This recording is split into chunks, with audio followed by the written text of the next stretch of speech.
Hi, Misha here, and I should be out shooting. In fact, we were planning to stay a couple of nights out at the cabin. It's been raining, even storming. So, I'm doing, well, it was going to be one, now two videos instead indoors. But I grabbed someone to at least give you an intro here. We're going to look at my AKs that are as close as I've been able to get to Russian clone correct, if you will. You know, going through all the variations from the earliest to the newest as possible. You know, how they've evolved over the years. And the reason I'm doing this video now, I kind of feel like my collection is pretty complete. I feel like I've got Russian representatives that are solid. There are one or two holes, but I'll explain why when we get to them. This is going to be divided into two parts. The first one will cover the 7.62 39 guns, and the second part, the 5.45 by 39 guns. And if you still want more, there will be a third video, a companion video on the AK World channel, where I give more story times and kind of give the runners up. Like, hey, this was the gun that stood in this video, but this was the gun that was next best as a Russian representative. All in fun. Doing cloning shouldn't ever be stressful. It's all about fun. And over the years, just doing a little bit better for your own personal enjoyment. So yeah, that's what we're going to do instead of out here shooting, because it's raining, although it's mostly stopped right this minute. So as always, if you could like, share, and subscribe, check us out on Patreon. And yeah, check out the new AK World channel for kind of more informal things. But yeah, we're going to look at my Soviet Russian Kalashnikovs, starting with AK47, or just AK if you prefer, Kalashnikov's automatic rifle.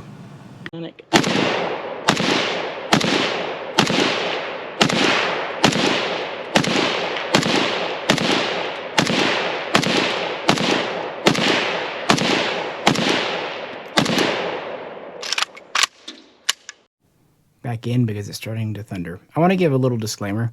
I'm going to use my semi-automatic replicas, rebuilds, to tell the Kalashnikov story from the Soviet Union's perspective. We're just going to really focus on those. And this is pretty much off the cuff, so I will get some things wrong, and there will be some factoids I don't know and you do.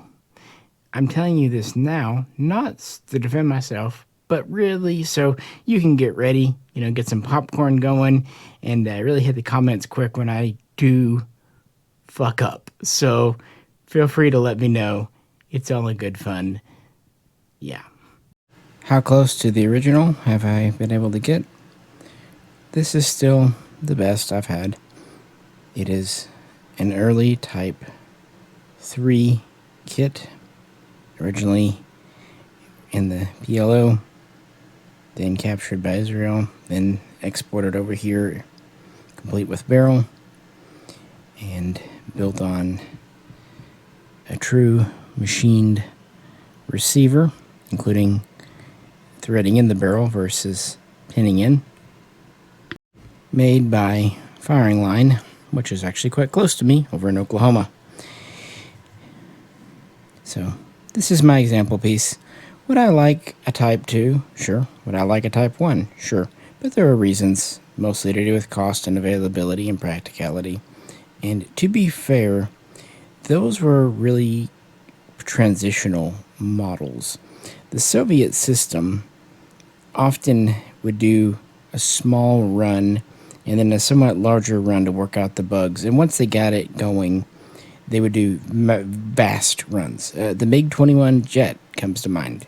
Their earliest couple of versions they made in tiny numbers. In the end, huge numbers. And the AK, well, no exception. And so while I would like an early one, really for a good single example piece, a Type 3 is what would have mostly been in service and in use. And speaking of, this was definitely not the first gun chambered for 7.62 by 39, and not even technically Russia's first assault rifle, and even in the beginning, not even maybe considered an assault rifle by many, but more of a overgrown submachine gun. The story begins in 1942 when the Soviets, during the Great Patriotic War, began capturing and studying the MKB-42H, and more importantly, its 7.92 by 33 8mm Kurz round. In fact, they thought it was such a good idea after testing actual combat ranges that by November of 1943, they released specifications for a new intermediate cartridge to Russian factories. Not 7.62 by 39, not yet, 7.62 by 41.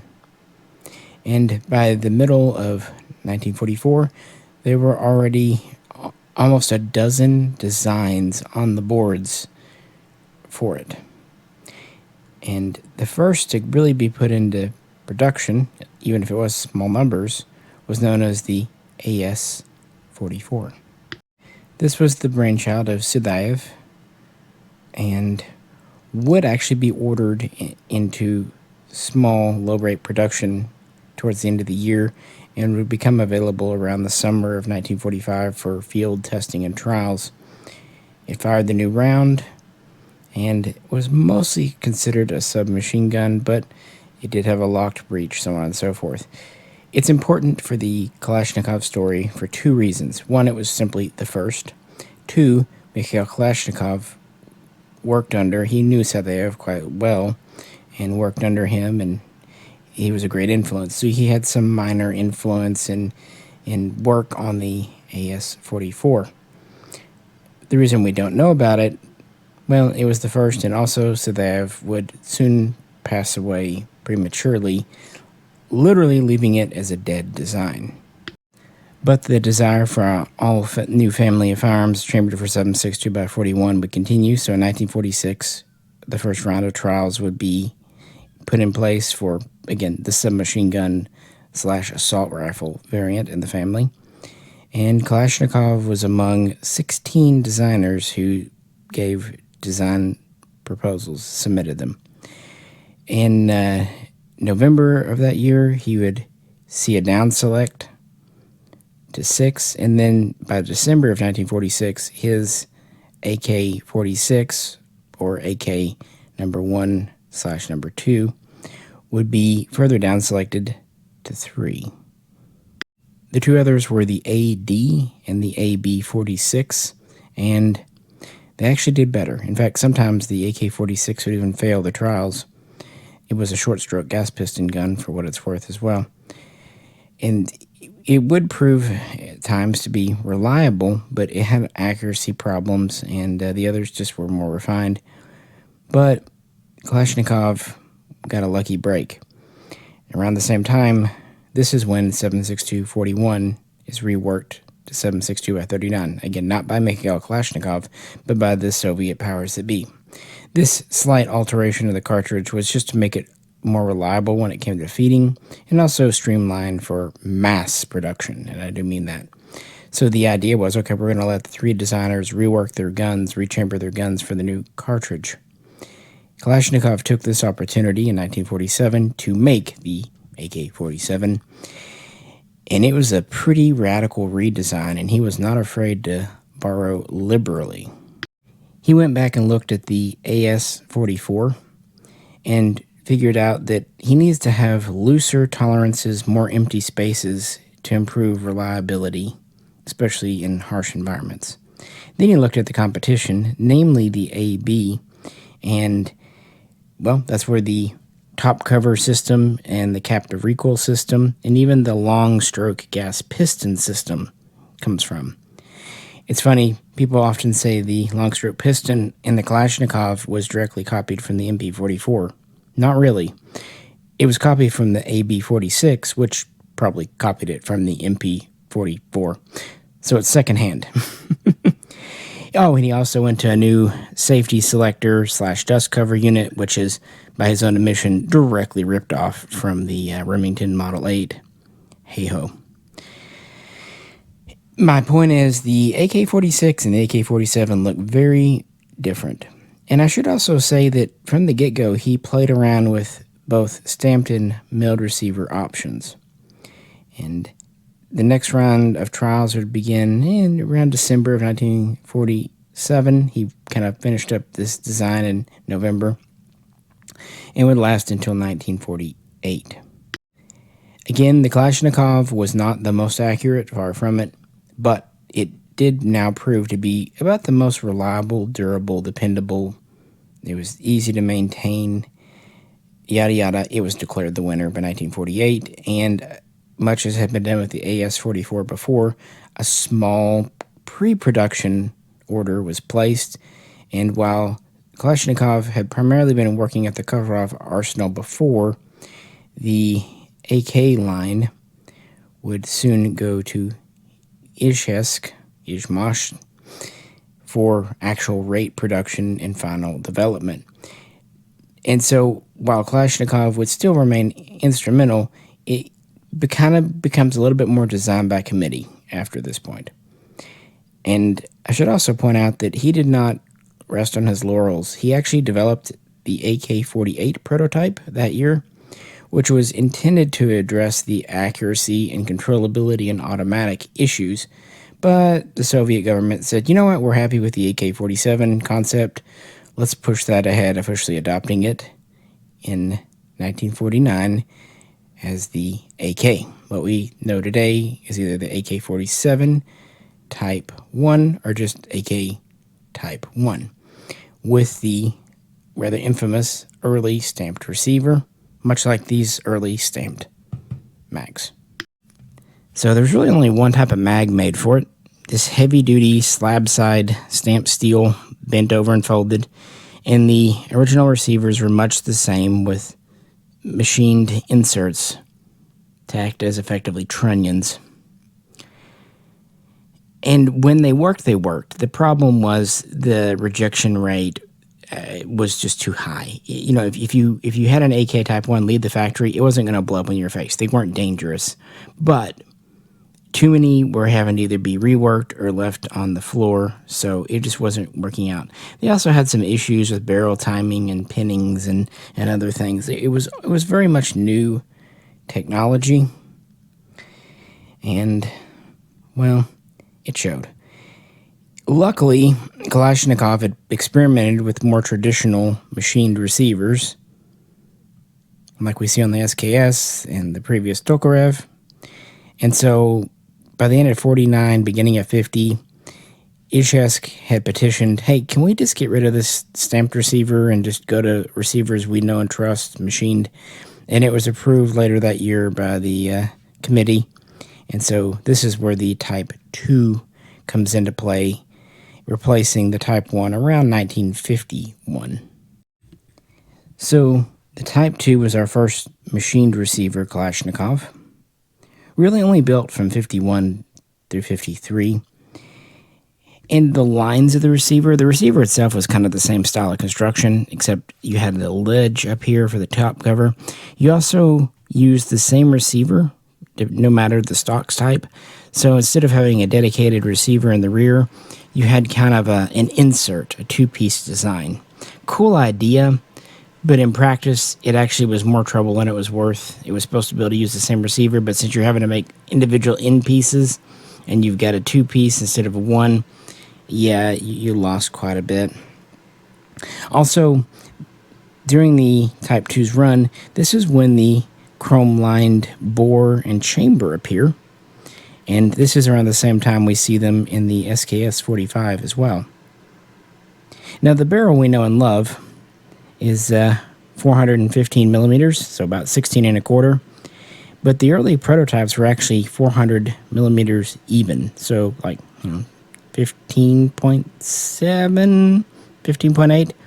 It was actually extended out by 15 millimeters during final testing and trials in late 48. And in fact, that's when the barrel first got threaded. Originally, the barrel was not threaded, but they would go to 14x1 left hand because they had a big idea. They were going to do grenade launchers and those bendy things that go around corners and who knows what else. They ended up just having a muzzle nut and never really using it, except for sometimes you'll see an early AK with like a blank fire training device. But it's, good to have it, not need it, versus the other way around. And the bluing would be military bluing. Furniture was birch. This actually has Type 2, Type 3 transitional furniture. They made it where it would fit either one. You just needed to carve it out either way. This one actually has a Type 2 top cover, which is a little bit heavier duty than the Type 3. And that kind of gets me to the point of there wasn't just like a stop date. Okay, today we're going from Type 1 to Type 2. Or today we're going from Type 2 to Type 3. Not only did they slowly phase in and out, they used up existing parts when possible. So you can find some Type 2s with some earlier Type 1 style features, for example, the gas piston. And you can find Type 3s with some Type 2 parts. And in fact, some Type 2s would have parts later carried over and standardized for the Type 3. So, yeah. Now, it gets even more complicated when you get these PLO kits back in the day because they were refurbed and reworked and reused for decades, so stuff got swapped around all the darn time. So the Type 2 was the first machined, but it really was a little more time consuming, and there were things they could do. 1953, that's when the Type 3 comes out. This is the streamlined for mass production milled traditional early Kalashnikov, and this is when we pretty much stayed the same for well over half a decade, and we even see foreign production of some of these. By the way, no foreign country ever made a Type 1 or Type 2, and this was the standard and frankly only mag for quite some time. And since I said mags, time to talk pouch.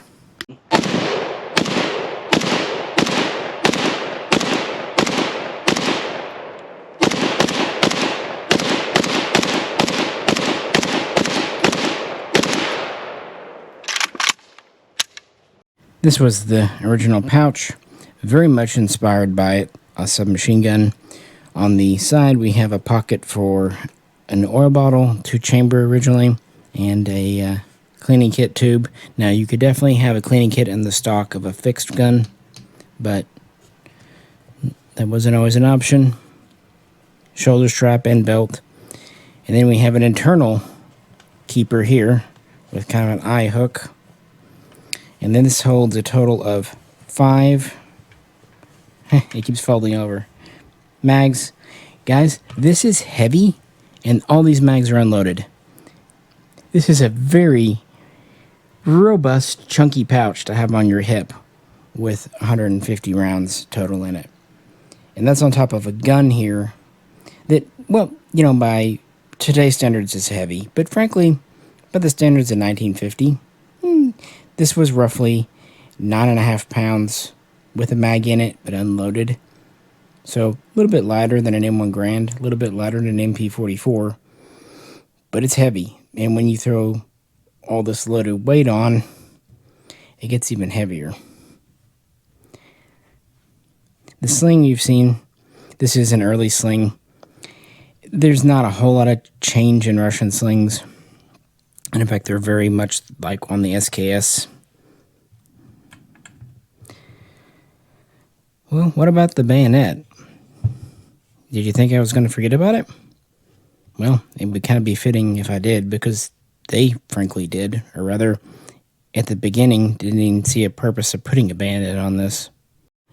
So as I said earlier, they did extend the muzzle just a bit, but that was so they could thread it and end up just putting a nut on there. It wasn't for a bayonet ring.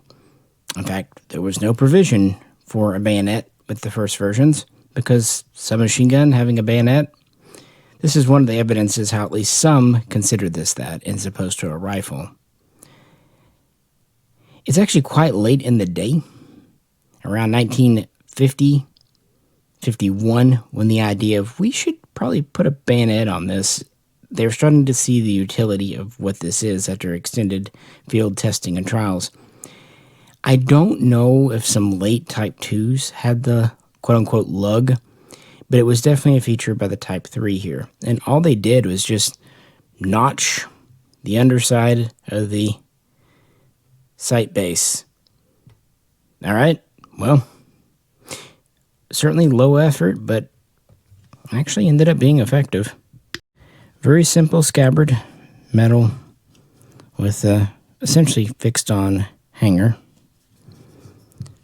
The Russian style has this kind of flange, some like the Polish didn't. And this is a bayonet. It is not the most comfortable thing to grip. Essentially what they did, they took the SVT-40 Tokarev's bayonet, especially the blade, and they gave it this handle with these two rings, well, half ring and ring, and a simple spring-loaded catch here. As a bayonet, well, it works. It gives some reach. It's reasonably pointy and sharp. The edge is on the top, false edge. And it's actually pretty secure, but it's not really good for anything else. Not as a fighting knife, not as an entrenching tool, not as just like a utility knife out in the field. No, the true definition of afterthought, even if I do think it looks badass on the gun. Flipping it over, a few more points. This, like I said, is a 16¼ inch barrel, and while that length would stay for a long time, this kind of medium heavy profile wouldn't. Ported gas tube, self-regulating gas system, long stroke, slab side handguards, top and bottom tang buttstock, one screw on top, two on bottom, wood pistol grip, a few different styles were used, a machined mag catch, no scope rail, at least not as a standard feature, 800-meter ramp rear sight, no lightning cut or anything, no lightning cut for the bolt or bolt carrier. Yeah, weight savings wasn't really a deal. Of course, the military guns would be select fire, YouTube. This is, of course, a semi-automatic only. And it's a lot of fun to shoot and whatnot. But how could I have done better? So I explained this is the best I've done, but how could I have done better? Well, after 2005, the barrel ban came in, meaning kits started coming without barrels. So if you wanted a kit with a barrel, this was kind of your best bet, those PLOs. Despite their refurbishment and often being mismatched, they were very authentic. Now, these days, a re-weld receiver is very popular, preserving the original markings. Back then, though, 20 years back, that it just wasn't a thing. I would not have even thought to ask someone to re-weld a receiver back then. It just, I'm not saying people didn't do it, it just wasn't widely known. It wasn't a widely known practice. Keep in mind, the internet was very nascent in the firearms community then, and it really does take a skilled welder to get it done properly. So we just got US receivers. That was the best thing here, flag notwithstanding, unfortunately, because the barrel could be screwed in. You could use one of the Bulgarian Arsenal receivers, which quite a few of my other foreign guns are built on. The problem with those is they are meant for a press and pin barrel, like a Chinese Polytech Legend would be. So if you wanted to preserve the original screw-in barrel, this was your best bet that I knew of back then. So how could I do better? Maybe a re-weld, but other than that, I'm very happy with this gun, and it is extremely smooth, runs great. Eventually, after years, I was able to get a full pouch of mags, got a bayonet, got a reasonably early sling on her, even have a reasonably early cleaning kit in the butt. So I'm pretty happy with it. Unless a re-weld just comes my way for reasonable money, I don't see much way to upgrade this one. AKS, Kalashnikov automatic rifle, folded, or folding if you prefer. I couldn't locate shooting clips of this one, so I threw something in that's at least kind of spiritually the same.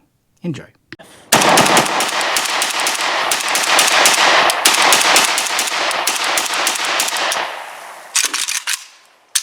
There are a couple of times in this video I'm going to disappoint you. Well, disappoint you more than usual.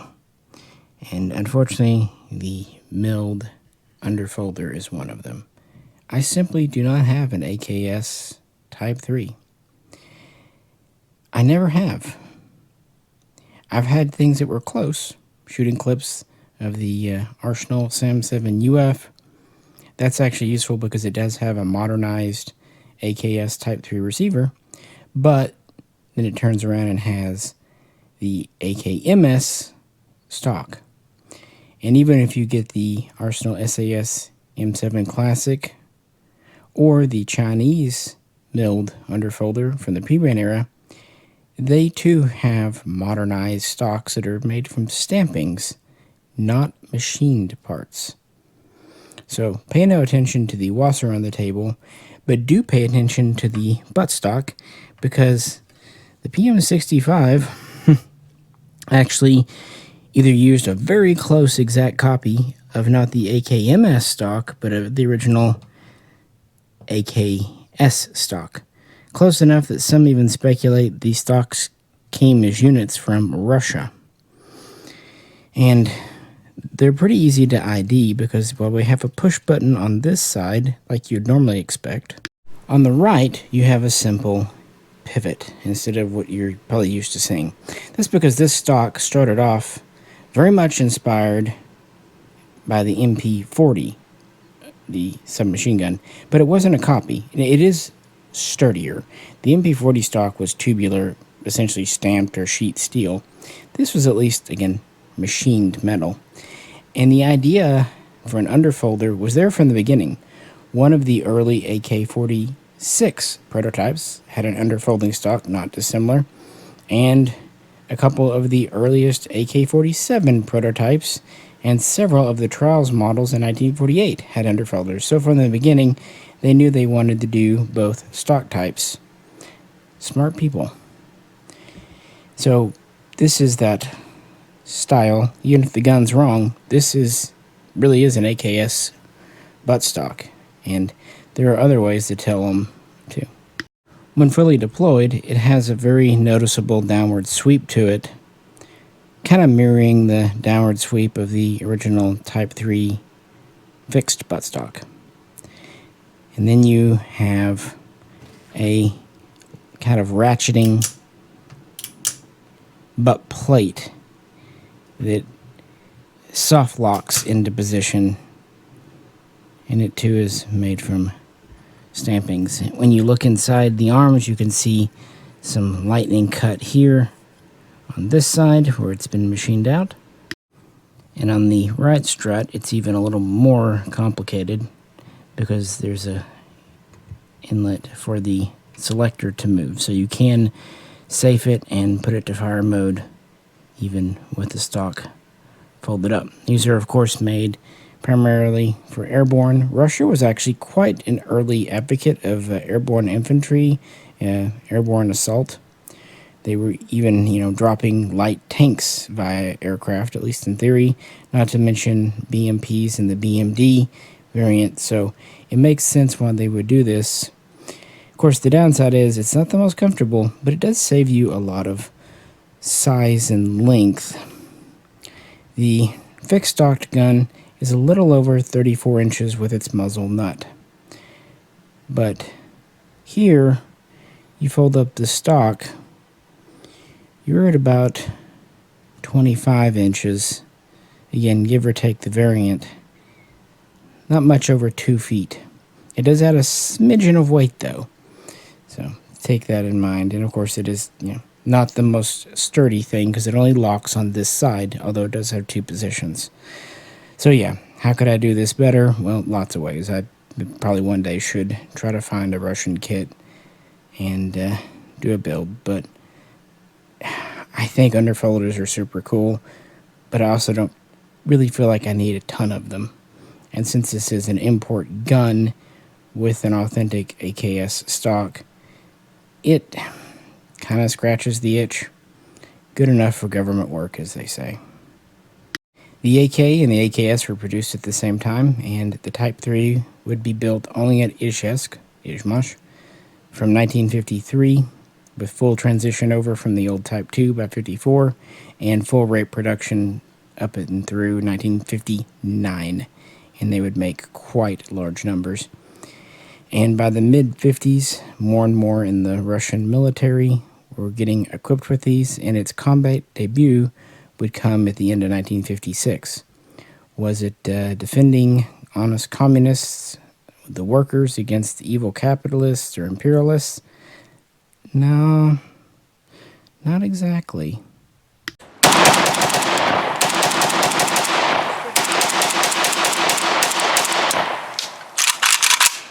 The first time the world really got a good look at the capabilities was during the so-called Hungarian Students' Revolt, beginning in late October and ending rather violently in early to mid-November of 1956.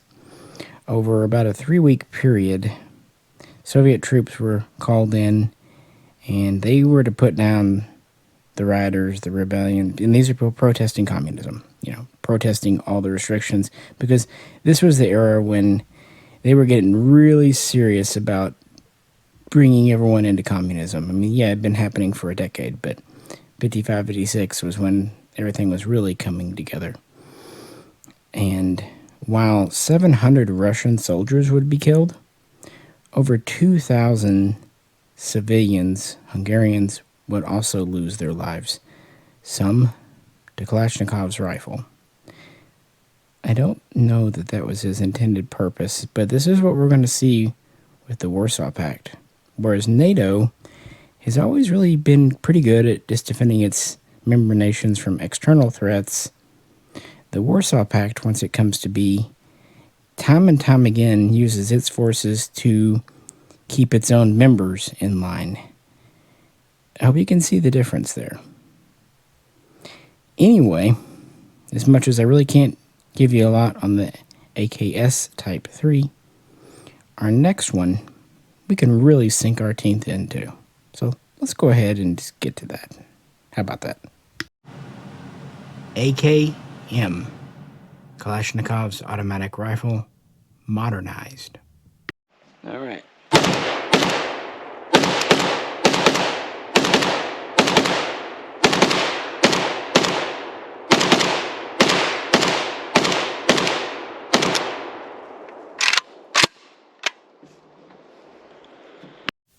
Well, we come to the single biggest and frankly most important section of the video. Yeah, the AKM. Over 10 million estimated to have been produced in Russia over a 20-year time span by 2 major factories. This is really stepping up the game. But it was incremental. The design would change over time. And speaking of the design, for a representative piece, I had quite a few that would have been really very acceptable to stand in for a Russian AKM. And you can check that out over on the AK World channel, where I'm doing a video on the runners-up for this. But in the end, trying to have a good Russian collection, you just have to build from a kit. Of course, this is a pretty recent pickup from Atlantic with the FB Bratum correct spec barrel and a Childers CG1 correct AKM style receiver. And I really thought this was neat because it is quite an early kit. 1960, you could argue, was the first full year of production, although of course several were made in 59 as well, and this is in Izhevsk. But let's back up a bit, because this didn't happen overnight. Backtracking, in 1954, AK Type 3 production and AKS Type 3 production is firmly ensconced at Izhevsk. Again, Tula would never make them, but soon a few foreign factories would. Now, there would not be near as many foreign assemblers of the original AK as the later AKM, but still, you had some. But this video, we're focusing as much as possible just on the Soviet Union, Russia. And Around the same period, right as the AK Type 3 is really hitting its stride, efforts are being made at its replacement. And it's actually not from Izhevsk. It's, well, the design that would kind of push the AKM forward would come from Tula. One of the designers there, Korolov, would kind of release a new version, really an all-new gun, the TKB-517. That would appear around 1954-55 in that time frame. And it was a wholly different gun. Of course, an AK, two-lug, rotating bolt, long-stroke piston. This was actually a lever-delayed system, somewhat like what France would use later with the FAMAS. And it would use the original AK magazines and still fire 7.62 by 39, but it was designed to be cheaper to produce. It was actually on a stamped receiver, and lighter, it certainly was, and more accurate, controllable, and automatic. And the TKB was tested and trialed, but ultimately didn't go anywhere. However, it inspired an all-new list of qualifications and requirements, first published towards the end of 1955, which would lead all the big design teams into working on, well, new designs in 1956. Tula would submit their own, and the Kovrov Arsenal would, and of course, Kalashnikov's team at Izhevsk would basically revisit the Type 1, but going to an all-new pattern of stamped receiver. Sometimes I think of it as the Type 4 receiver, the AKM receiver, the 1mm we know and love, with a machined front trunnion, and originally, of course, machined rear trunnion too. And by 1957, trials would begin. They would run into 58. And, of course, you know, the Kalashnikov design was selected. It did okay against the competition, but it wasn't the best. But it did okay. It still remained quite durable and economical, but it also had the strength of familiarity because, well, the controls and all that were essentially the same. Mechanics were virtually identical except for one thing to point out, and it would work with a lot of accessories, including mags, but it also had enough updates and changes to make it worthwhile. Therefore, in 1959, it was officially adopted as the AKM, the modernized Kalashnikov rifle, and it went into limited or lower rate production at Izhevsk that year, and then they began setting up production at Tula, and they would start producing either in late 60 or early 1961. I should point out that Tula was focusing on the SKS in the 1950s, and Izhevsk only really tried it for 2 years, 53 and 54. But now they're both working, and what we're going to see moving forward as design changes happen, typically Izhevsk leads the way, and Tula follows 1 or 2 years behind, including when they kind of got going. And we'll see some kind of differences in handling things. But I mentioned AK mags, and so let's kind of start there. You know it, you love it, the traditional ribbed AK mag. This actually predates the AKM, though, and was designed late in the AK Type 3's life, around 1956. Essentially, they took the original thick stamped stamped steel, and went to thinner, but then they gave it ribbed for strength, saving quite a bit of weight. Basically, the original mag unloaded was about a pound each. These were roughly 3/4 of a pound. So, you're saving a decent chunk. And we know these had to have come out before the AKM because foreign production, say in Hungary, East Germany, they never made the slab side. They made this pattern from the beginning. So, and yes, I know this is technically a later style, but oh well, it'll be fine. And originally they would have been blued, finish would change, and mag pouches would start to change. The 5-cell would still remain in use, but a new 3-cell belt pouch, which is much lighter, with much lighter mags, and you could actually carry 2 of these for about the same weight as the other, and therefore have an extra 30 rounds or so total on your person for about the same weight. So win-win. Or you could just carry 1 pouch. And we'll see variations elsewhere. But that was the name of the game. Lightweight, and also, of course, easier to mass produce.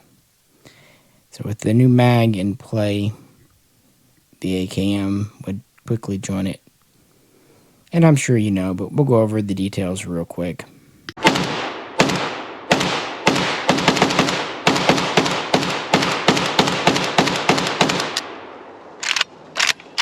Internally, mechanically, it's the same system, with only the difference in the trigger. The original AK had a double hook trigger system. This went to a single. It also introduced an outer battery safety, sometimes called a rate reducer. It did reduce the cyclic rate, because without it, it would have been higher. The original AK was around 600 RPM. Because of the stamped receiver and the changed dimensions and everything, the overall lighter weight of the gun, without the rate reducer, we would have been, 700 rounds or so or more. So that was put in, yes, as an added safety feature, always welcome, ATF, but also to keep the rate of fire the same and consistent. That's the one big internal mechanical change. So we still have a machined rear trunnion at this point anyway, but we just have a top tang with 2 screws, one internal, one external, no bottom tang. We have a new angle stock, far less of a sweep down. Still has a storage compartment. We've moved the sling swivel from the side of the receiver to the bottom of the stock. And we're now going to a type of laminated Arctic birch, kind of a plywood with a lacquer finish. The original AK did not use the classic Russian red lacquer that would appear with the AKM, and Tula and Mishaco would actually use different hues and colors over the years. That was one part of the goal. Another was a new handguard with a palm swell. And that was done to try to give the soldier better control. It's sure in single shot mode, but really in automatic mode, because the original AK had a tendency, despite how heavy it was, to climb. We still have the same 4.15mm barrel, but it has a lighter profile. And we've gone away from the ported gas tube to now having ports in the gas block. At this point, chrome plating is standard. And it's still threaded 14x1 left hand. And when this was introduced, they still just had a muzzle nut. They knew they wanted to finally do something with it, but in 1960, it was still the nut. Of course, we have, like I said, a stamped receiver. We do have some more stamped parts appearing, like the trigger, like the mag catch. We have a new ribbed top cover. It's a little bit thinner steel, but the ribbing again for strength. And because they're hopeful for a little better accuracy and range, the rear sight is now graduated to 1,000 meters instead of 800. But some AK features hang on, and some of the classic AKM features would take a few years to come around. For example, the wood pistol grip with tang. Now the wood grips were slightly skinnier compared with the AK Type 3, but they're totally interchangeable.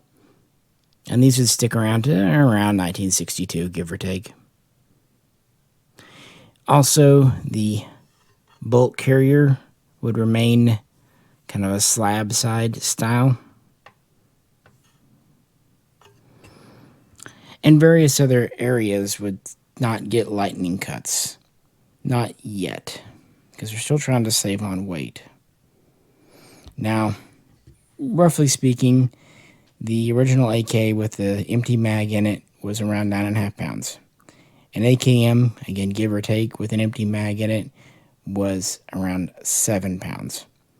So, about 2 pounds difference, no mag, and nearly 2.5 pounds difference with a mag in them. That's significant.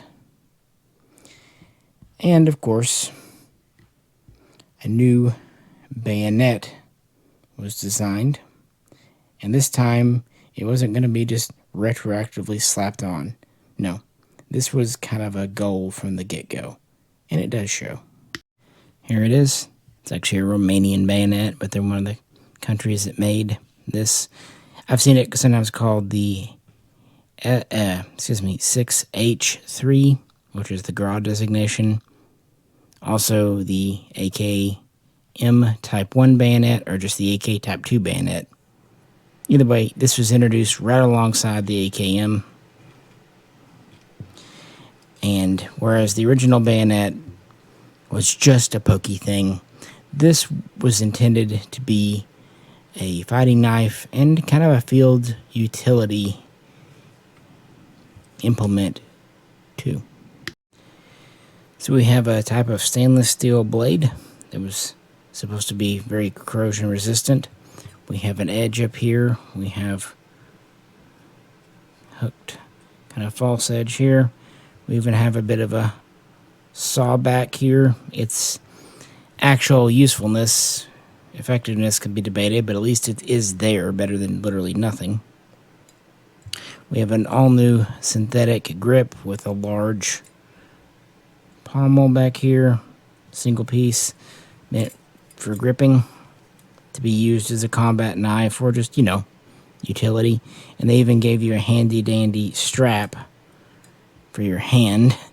It does come off if you need it. And also, we have a new easily replaceable, movable belt hanger. This one is leather. I think most Russians were canvas, but neither here nor there. And then, of course, there's this rubber protector because of the other feature. We take it for granted today because a lot of bayonets have this, but it was pretty innovative for 1959 to make this a wire cutter. And even though we do have a metal scabbard, because of the synthetic grip and this rubber insulator, it's meant to protect you in case it's electrified. Okay. Not sure how often that was really called for, but, why not? You've already got this on your belt, so might as well try to fit. I think this was someone's, special project of, how much can we cram in? And to be fair, it was a shockingly nice, high-quality bayonet considering production cost. And, of course, there's a new attachment method. Instead of just cutting some notches under the front sight base, now we have a proper lug further back for much better, more secure mounting here. The bayonet lug we still see today with the AK. Yeah, tell me that doesn't look cool. I kind of would like to have a Russian type one, but, I've got a couple of Romanians, it's fine. Gets the job done. The sling changed a little bit, but not a whole lot. And we still have the storage compartment in the stock. All the things we know and love, same selector. In fact, quite a few of the parts were interchangeable, at least on a certain level with the original AK, but not the furniture. The upper piece of wood can be interchanged. The pistol grip can, but the stock on the lower, nope. Of course, they do use the same muzzle devices, but when this rifle was originally made, yeah, they're still waiting. They're still testing. And here it is, flipped over. And speaking of still testing, as I said, the magazine here was actually developed before the AKM. And they were really hoping to further save on weight. So around 1960, 1961, Izhevsk came up with a new pattern. These days, this is often thought of as a, quote, paratrooper magazine, but in actuality, the idea was this could replace older mags for everyone. This is the lightweight aluminum alloy waffle mag. This was actually the second pattern of alloy mag Izhevsk tried out, and it seems like the one they really produced in any numbers at all. The first pattern was much more of a slab side and was really not durable. That's saying a lot because these aren't super durable themselves, but they are lightweight. This mag, unloaded, is under half a pound. In fact, everything is alloy, follower, base plate included. I think really only the spring is steel. So it does do the job in saving weight. And just, if this was issued, that would have saved, if you talk about 6 mags, a quarter pound each, you'd be saving over 1.5 pounds per soldier, maybe even closer to 2 pounds, because this is, like I said, under half a pound, and the regular one is slightly over 3/4. Again, variations. And they did build these from around 61 through 63 or 64, and they made them in reasonable numbers, but it never got past the testing and trials phase. It was canceled because while they were light, they were also just not very durable. They're very easily dented, especially when empty. When there's cartridges in them, they have a little bit more resistance, but considering how Russia expects its gear to last and last and last, yeah, it wasn't really meant for it. Speaking of lasting, the metal finish would be changing too. The original AK Type 3 had a blued finish. The AKM introduced a new 2-layer finish, which was a type of matte, non-reflective paint over a layer of zinc phosphate. The phosphate was right on the metal to give it that layer of protection, and then the matte paint was over that to be a moisture barrier. And it's also much easier to repaint a gun when you're reworking it versus re-blue it. And in every way, this paint over part finish would be more weather resistant and easier to repair or replace compared with blue. Now, to be fair, blue looks really good, but these are practical guns, not showpieces. So even though the AKM fundamentally didn't change much from the AK, almost every single part on it was tweaked. A lot of thought went into this. It wasn't a lazy cop-out, and it might seem like it because, like I said, they didn't go with the TKB or any other designs. They stuck with the AK because it was familiar and they were already set up to produce it. But it goes to show you that even if you do that, there's still ways of making a good gun and not half-assing it. And they weren't done yet. This is an early production version with early features, which is why I wanted an early gun. But really, there would be changes every year at Izhevsk up through about 1966, and at Tula up until 1968. Then they would stabilize out until the 70s, and then there'd be another round of changes from around 71 through 74. And that would actually be peak production, believe it or not, even though it seems like it would be pretty late. And actually, AKM production would not be halted until 77, and you'll still see guns coming out put together with leftover parts and things like stock sets and whatnot being made well into the 80s at both factories, but especially Ishesk.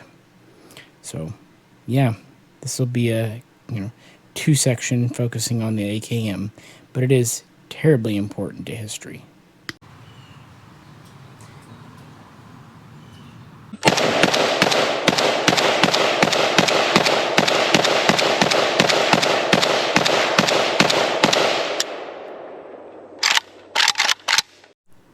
We, of course, come to my late Russian AKM build. Like the previous one, we have a Polish FB radom barrel and a Childers CG1 receiver.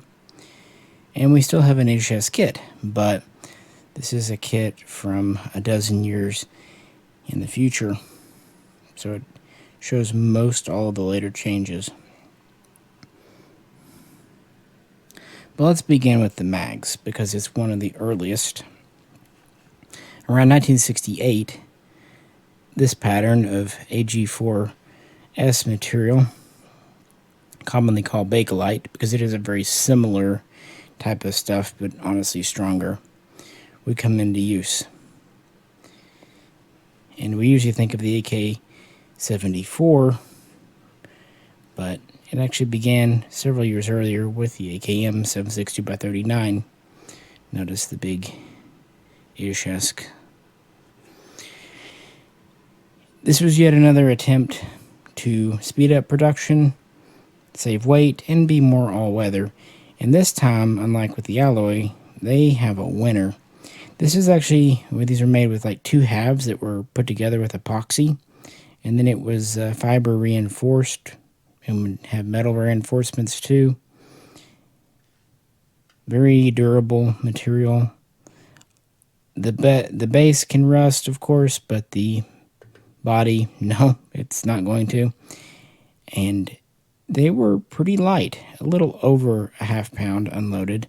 So a few ounces heavier than the alloy, but still several ounces lighter than the ribbed mag, and almost half the weight of the original AK mag. So these quickly were put into production at both Ishesk and Tula, and there are some variations, including a spine or no spine on the back, a smooth or ribbed floor plate, and we start to see new mag pouches that hold 4 mags, because now that they're lighter, basically this holds 2 pounds unloaded.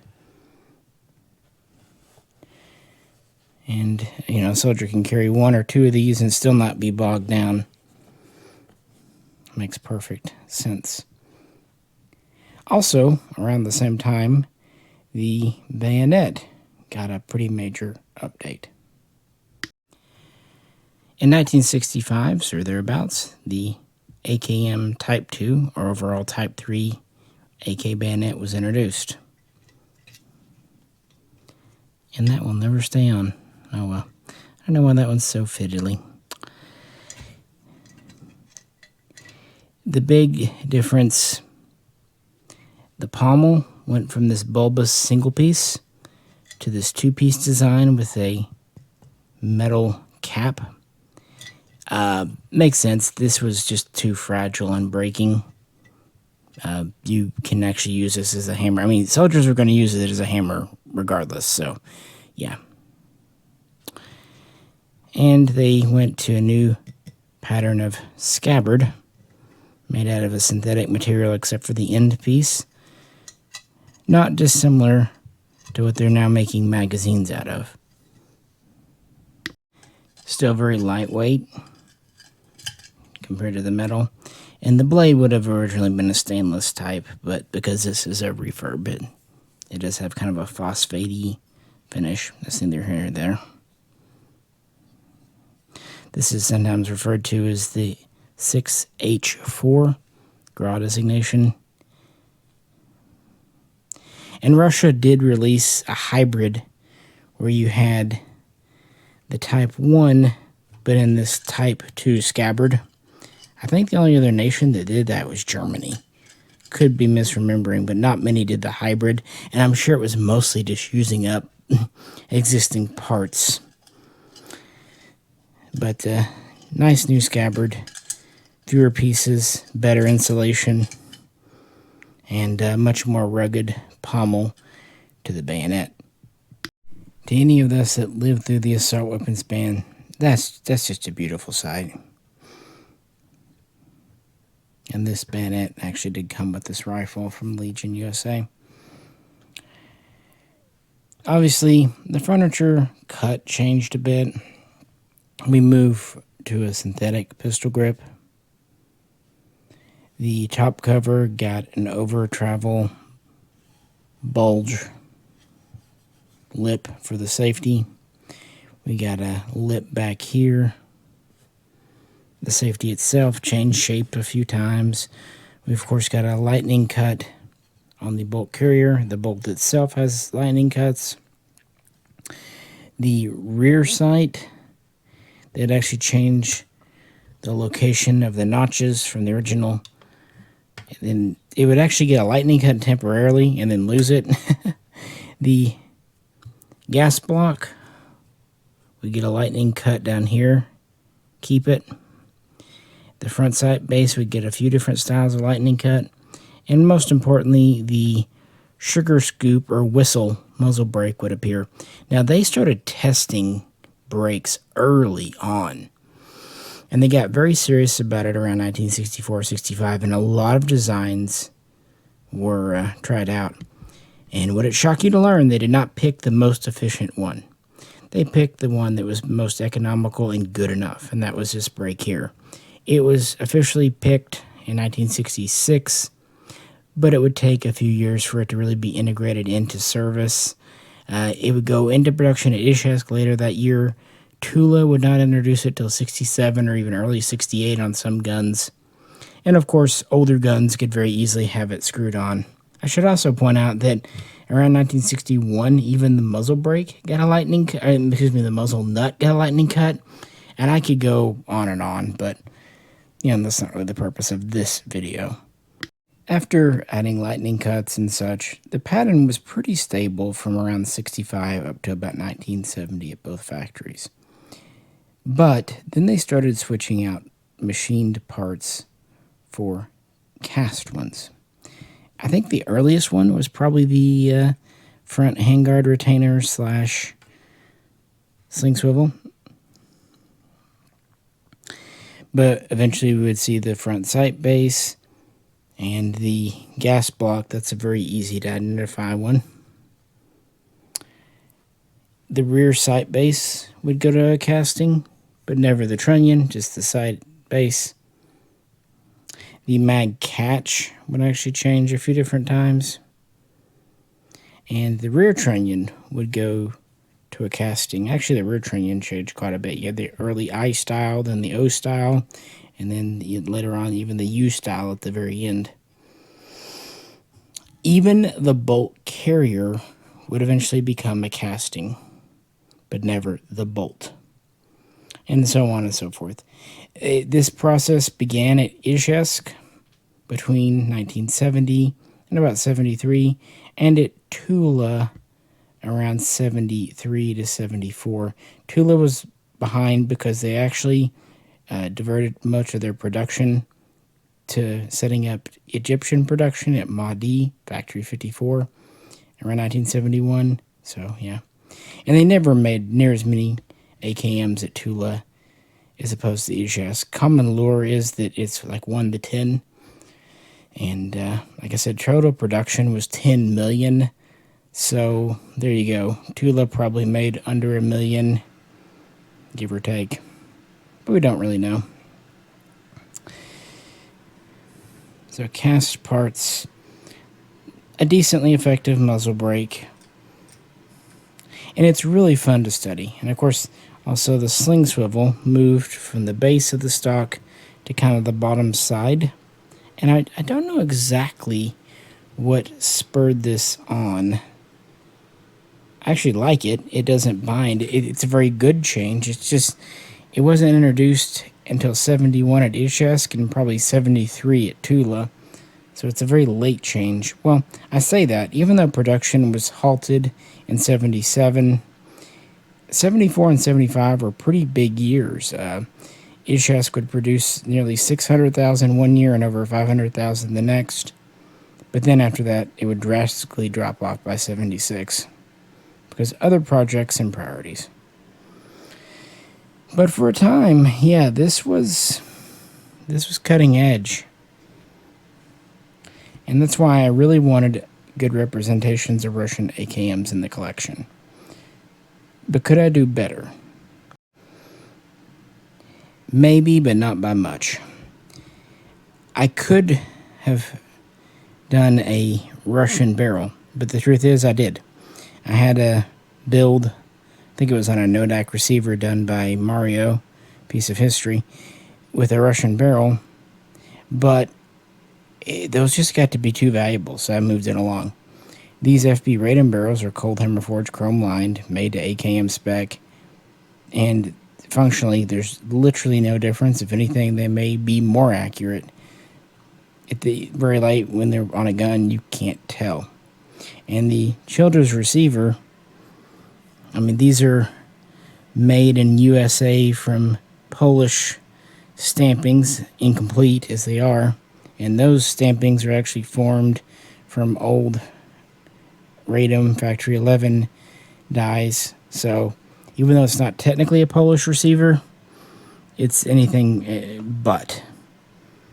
So I really can't think of a better receiver than this to use. And next to our Russian barrel, which they're just too spendy, because most all of our AKM kits that are Russian came in after 2005. No, I mean, I could have just been happy with, say, a Mahdi with Russian furniture on it, and that's fine. That absolutely is a good idea. But instead, I wanted to do authentic kit builds, because this is the original. Yes, I know it's funny. I don't have a milled underfolder at all, and I've got two stamped fixed stockers. But again, I like fixed stocks. And both shoot very well. And this older one here was done at Legion about a decade ago. This one was done by Atlantic early this year. And quality-wise, they're there. So, well, I guess we could nitpick. It would be, in my mind, hard to do a more authentic representation of a Russian AKM for my collection. But what do you think? I'm sure you have some kind of AKM stand-in yourself. So, yeah, what is it? AKMS. Kalashnikov automatic rifle, modernized, folding, or folded.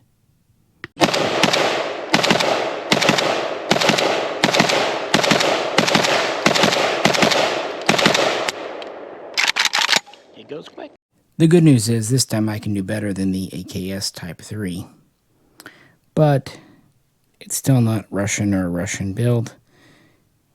For the closest thing I have to an authentic Soviet, I have a Polish KBK AKMS made for Factory 11. And one nice thing, this was one of the kits that still came in with the original barrel. And Polish AKMS production is basically identical to Russian. Of course, we're on a US receiver, but everything else is Polish.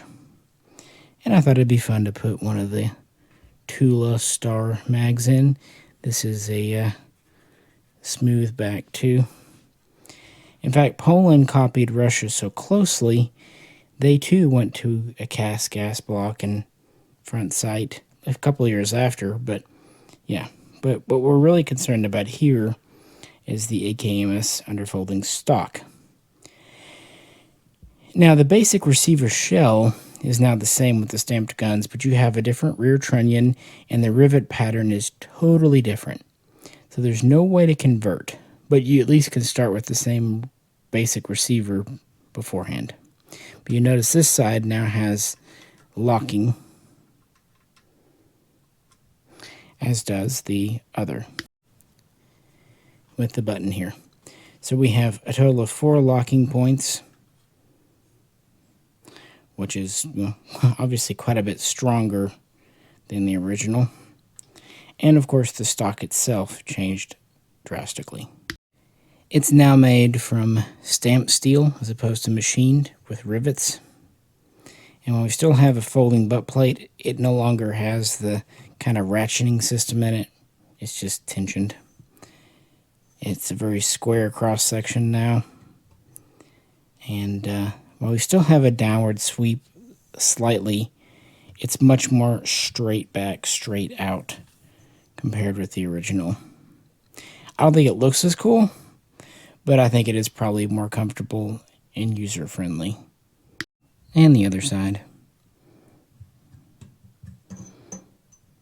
Because it's stamped steel, even if it's very heavy gauge, it is a little lighter than the AKS stock too. But it's still heavier than a standard AKM. So you are getting about 7¼ pounds. And again, Poland did an exact copy for all intents and purposes. And while, of course, the folding version was made for paratroopers, by this point, it's going more and more into more diverse hands because a compact gun is quite useful. And this is very compact. Now, the AKM is slightly longer at about 35 to 36 sensors, depending on the muzzle device, than the original AK. Part of it is this, part of it is the more straight stock. I'm not going to say it's exactly a longer stock. It just goes back a little further. So slightly longer stock, longer muzzle device. You get a gun a little under 30, 3 foot long. But of course, folded up, you're at about 26 inches. Quite compact and still very lightweight. But yeah, these would be in vehicles and paratroopers, and of course, the Russian battle plan really did call for delivering all infantry and mechanized vehicles and then only dismounting and fire teams to, fight. So everyone would come to the battlefield riding in a BMP or something. And actually on my personal Misha channel, I've covered a lot of the Russian Cold War fighting vehicles because it's kind of a personal interest of mine. But yeah, you see more castings and stampings later on in production. And while Russia would keep making the AKM and the AKMS, Poland would actually drop fixed stock production and only make the underfolder for years. And that's because they just felt it was so useful. And I know a lot of NCOs and lower ranking officers often preferred the folding stock version, kind of deploying it, using it as a PDW type thing. People that weren't maybe out in the front lines but would need something. Yeah, the AKMS was very popular, especially during the Afghanistan war and even beyond the fall of the Soviet Union. So, could I do better?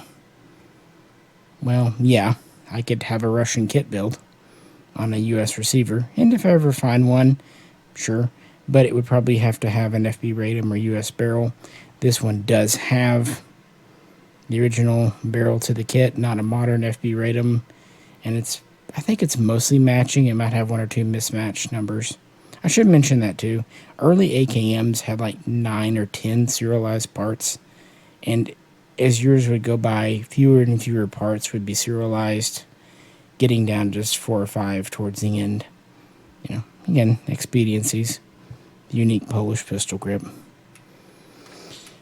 And of course, Poland would never make Bakelite mags.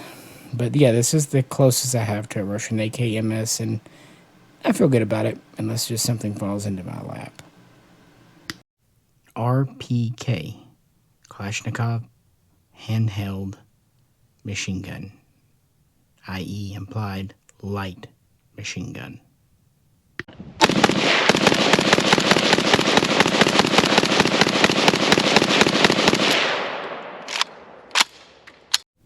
The RPK both is and isn't simply an overgrown Kalashnikov, but it was not a cop-out. Not really. The similarities and all that were very, very intentional, And actually, the requirement was laid out from the very beginning. Going back to the mid-50s, right as the program which would ultimately generate the AKM was getting going, the powers that be, the commissions, the committees, it was Soviet Union, everything was commissions and committees, wanted not just an assault rifle, a new one, which by this point, they're really understanding that the AK isn't a large submachine gun. It is a rifle. This is kind of why the SKS's tenure in frontline service was so brief in Russia.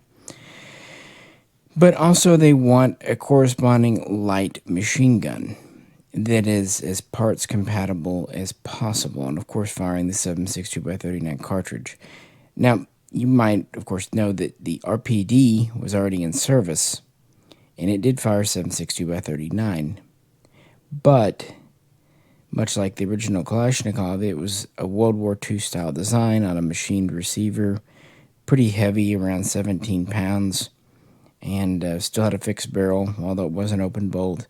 RPD is neat for what it is, but it had no parts commonality with the AK, and 7.62x39, an intermediate short cartridge like that, doesn't always work the best in a belt fed. It works, but meh. And of course, by the 50s, it's not just heavy, it's pretty expensive to make with newer technologies. So they're going to replace it and the original AK.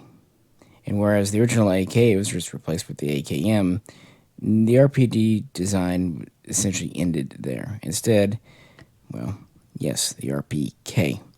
And this was developed right alongside the AKM. And so nominally, it was adopted in 1959, but this seems to have mostly been a paper thing. Initially designed at Izhmash, actual final work seems to have been done in 1960, and they only made prototypes and a few pre-production test models there, and then they transferred the machining, the tooling, the production line over to Molot, who had more leftover capacity. And so the first ones seem to have been made in 1961, and this seems to be when the very first ones made it to the Red Army in limited numbers, although it really wouldn't be till 1964 or 65 that we started to see these in any appreciable numbers and really allowing them to replace the old RPD. So we always think of Molot, and they definitely made these, and they did innovate, but this was an Izhmash initial design, and it was certainly cheaper to produce than the RPD, and frankly more reliable, although there were some trade-offs because, well, yeah, it is an overgrown AK. But on the other hand, while it has many unique parts, it does have a lot of commonality with the AK-AKM, especially for the small bits and bobs like the trigger group, parts of the bolt group, and, of course, magazines. It could definitely use the standard mags, although extended mags were normally what you would see with it, and it even got its own special little sling. Of course, this is mine. This is another Legion build, and it's pretty good, and it's early to kind of go with my early AKM. If someone in America wants a reasonably authentic Russian RPK, especially, 60s style one, they don't have just a ton of options. There are a few. There is one notable import I mentioned in the other video on the AK World channel, but if you need Russian parts and Russian furniture, you're building from a kit. And unfortunately, most kits came in after the 05 barrel ban. And equally unfortunate, there just aren't original RPK barrels out there, at least not loose. That's because the M72 barrel and the Bulgarian Arsenal barrel are not the same profile. And I'm not just talking semantics. I mean, they literally will not work with the Russian everything. So I had to compromise here. This is one of the very few guns in the collection that has a U.S. barrel. It's a Green Mountain, so it's button rifled. Now, it is chrome-lined at least, and it is proper spec.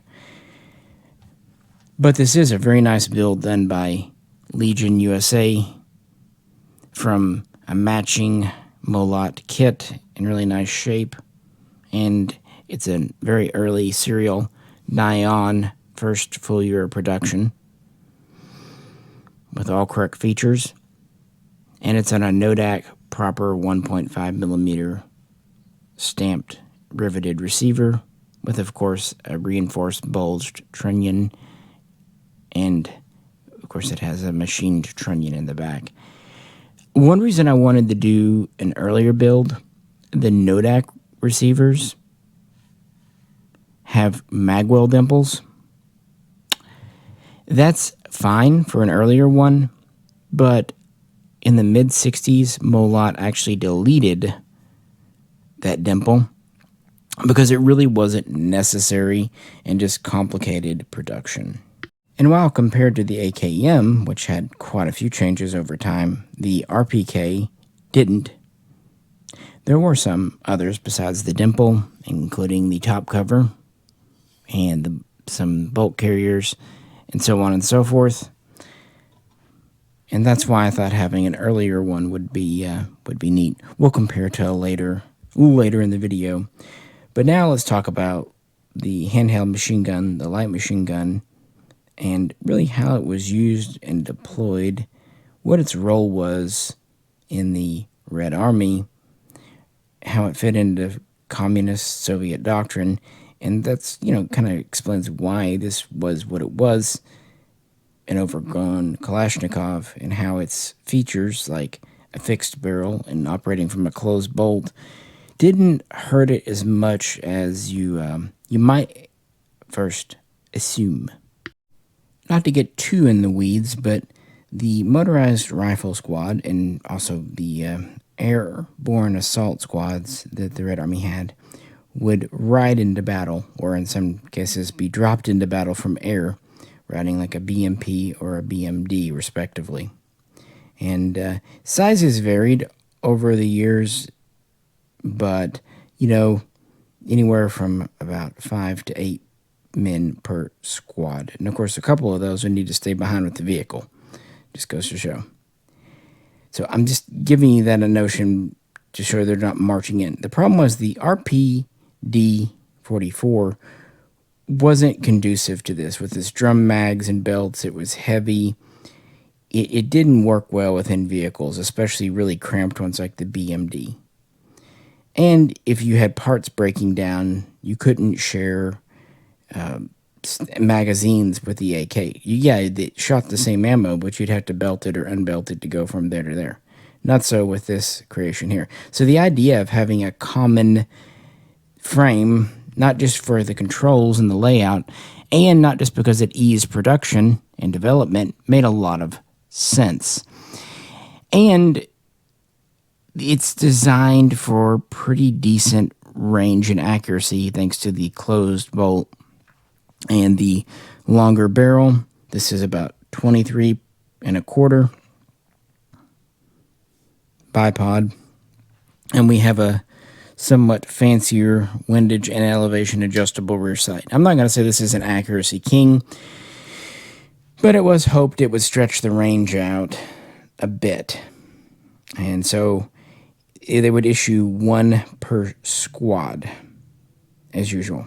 Now, sometimes, usually one per platoon, one squad per platoon, typically 3 squads in a platoon, would have a PKM replacing the RPK. So that gives, a heavy to medium machine gun. This was definitively a light. And so there you go. So one of these, alongside mostly AKMs, and then one Grenadier carrying an RPG. And then, of course, you had drivers and all that, too. And typically, you would have 2 groups that would dismount. You would have the fire team and the maneuver team. The maneuver team was typically a senior rifleman, and then the fire team would have the commander and the grenadier and his assistant, and then the light machine gunner. So he was alongside the squad leader, typically an NCO, sometimes a corporal, and so he could help direct. And here we have the extended mag. This is for more, maneuverability. You could fold up the bipod, still have that in there, get a little extra oomph. This actually had the same rate of fire as the AKM, around 600 rounds. Notice the pad on the sling. Of course, the barrel is heavier. Handguards are heavier. And we have a clubfoot buttstock, which was actually not identical to, but very much inspired by the one on the RPD. And originally, we had wood pistol grip, very similar to the original AKM wood, but a little bit fatter, heavier, thicker, stronger. But interestingly, we started off with just a standard AKM ribbed top cover. I'm not sure if it was just because that's what they had and it was temporary, or if they just didn't realize maybe making that stronger. But it was built up. It was still threaded, 14x1 left hand. But about the only device you see on the original RPKs was a blank fire. Although East Germany, who never made this, but they bought some from Russia, did put some sugar scoop, some whistle, some slant muzzle brakes on there. So that's kind of cool. So this mag was more for maneuvering around, offensive, and typically they were carried in these pouches that held 4, and then had a large pocket for an oiler. That's a Romanian pouch. In fact, I think I put a Romanian mag in it, but it gives you an idea. But then, of course, there's the more famous, iconic feeding device.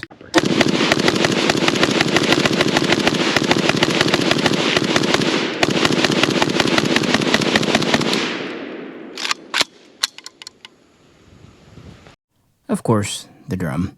This was more for positional fire, sustained suppression fire, defense, because while it did give much greater capacity than the box mag, almost double, it wasn't all that fast to reload in the field.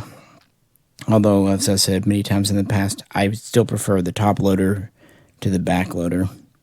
It's slow but easy to load.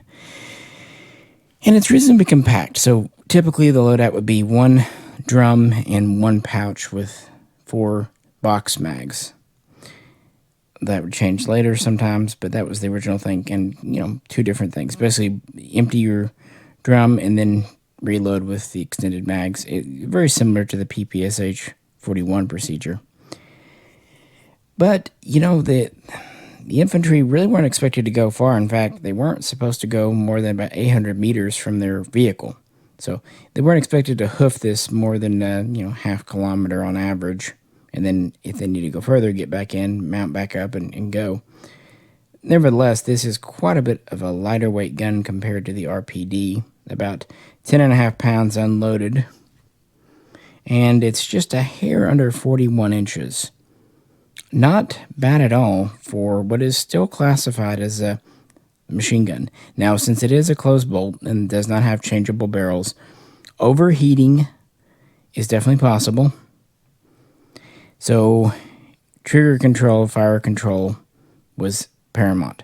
And of course, they weren't just carrying 2,000-3,000 rounds on average for these. So that helped too. If they burn through their ammo, there you go.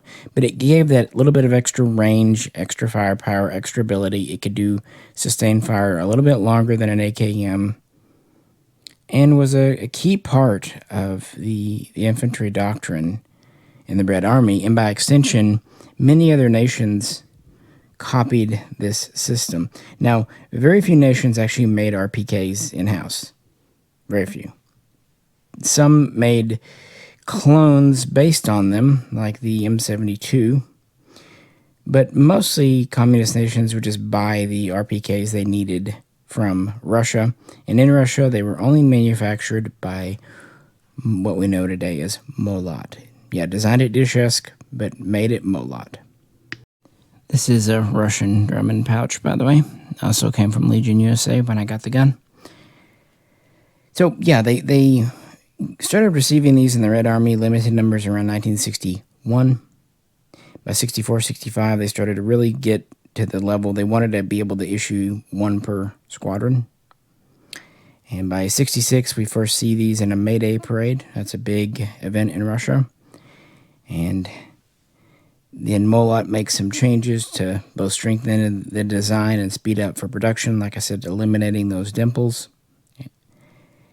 And from that point on, the RPK 76239 and its variants, which we will talk about, didn't really change a whole lot.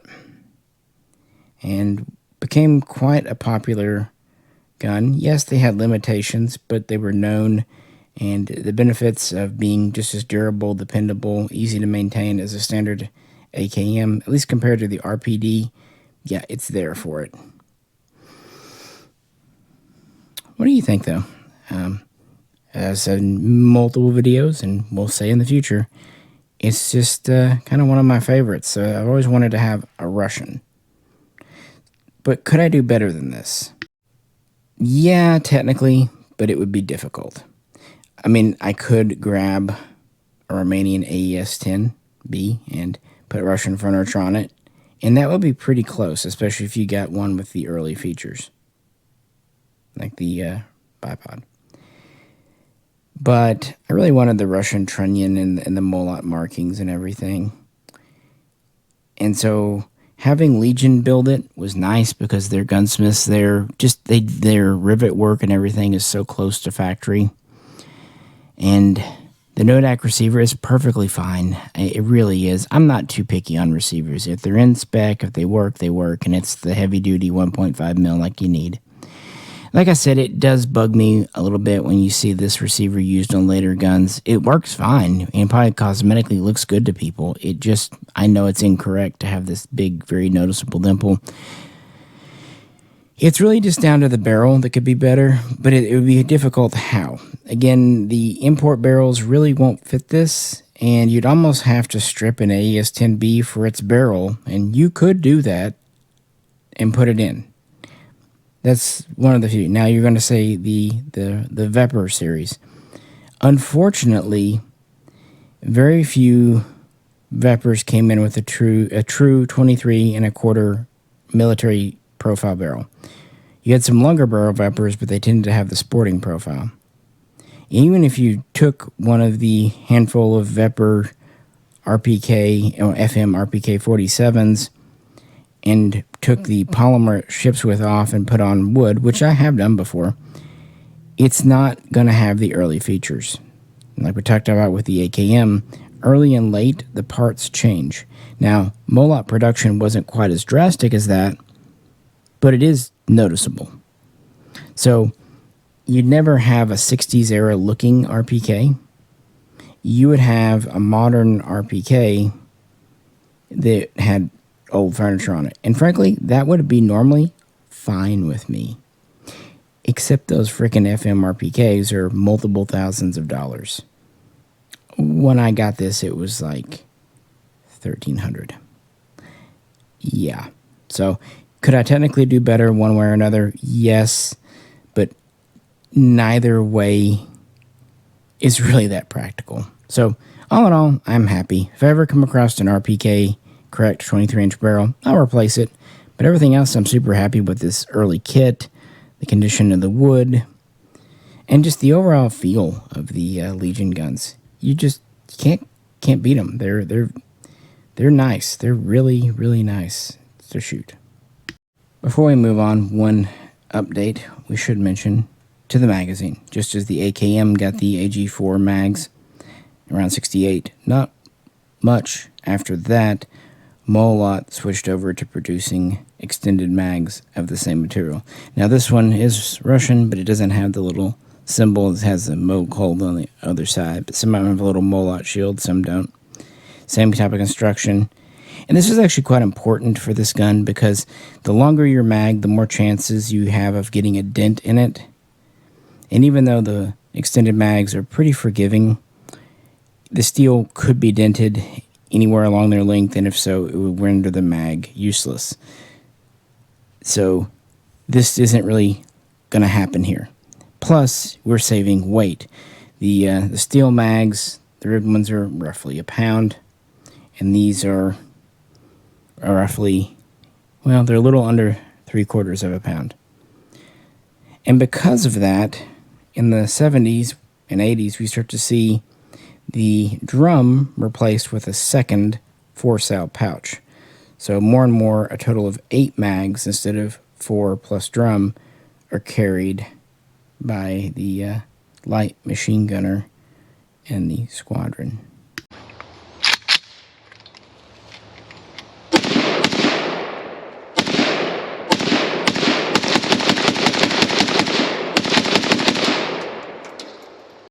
And before we move on, I thought we'd lay these all out because this is kind of all a piece, all of a earlier generation.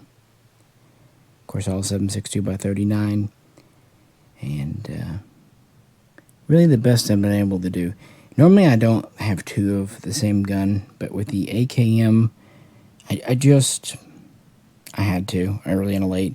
It might have been better to have an early and a late with one from Mishaco and one from Tula. It's just not how it happened to have worked out. And yeah, this one's Polish. Maybe one day I'll find a Russian AKMS build, but, you know, I do try to get things on good deals. That's how you're able to actually get stuff, is to not pay out the nose. But, you know, the price is the price. Interestingly, these are all parts kits builds. And that's because if you want a 60s, 70s era gun, they weren't bringing semi-automatics of AKs in.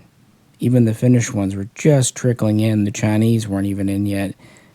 And there is something to be said from building from original parts. The been there, done that feel has something that, while I love imports and I almost always will pick an import over, imports are almost always built from brand new parts. A few exceptions like the Wasser 1063, but even they have new barrels, new receivers.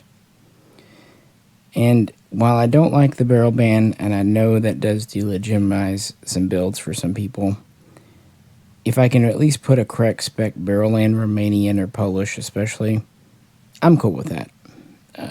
Not my first choice, but I'm glad it's an option. So the only one I've had to rely on for the US barrel is the RPK we just talked about, and I can't think of a better way to do that. Anywho, that's the first generation from the original AK Type 3, the AKM, the AKMS, and the RPK.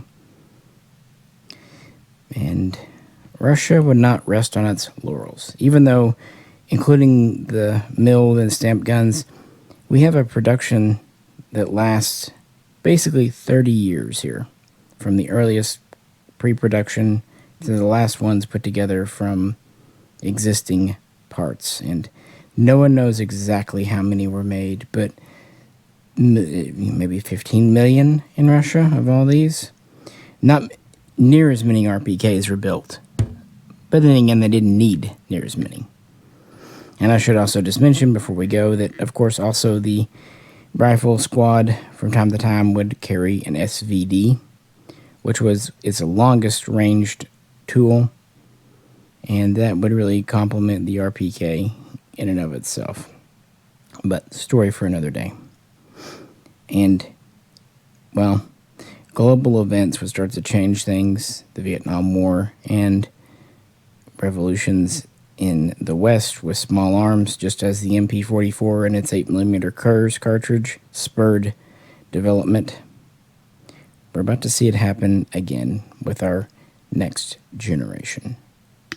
And get your drink refreshed, get some more popcorn, because I'm, again, probably going to get some facts wrong, and you want to be ready to call me out in the comments. Seriously, it's fun, and I do like being corrected, so yeah, I'm weird like that. Glutton for punishment. All right, and if you could, I do remind you, please like, share, subscribe, and if you can, help out on Patreon. Let's move on to the 70s. Disco. Well, not in Russia. I appreciate you tuning in to part 1. Got us up through the RPK there. We'll start with part 2 very soon, kind of getting into the modern era. Again, there's a companion video on the AK World channel. And again, if you could help us on Patreon, that would really be great, because ammo is not easy to find right now, especially Russian type ammo, 7.62x39 and what have you. So if you can, if not, liking, sharing, subscribing, commenting if you like talking, because this is all just about, what's your clone experience like? What have you done? Let us know in the comments. This is Misha. We'll catch you very soon next time.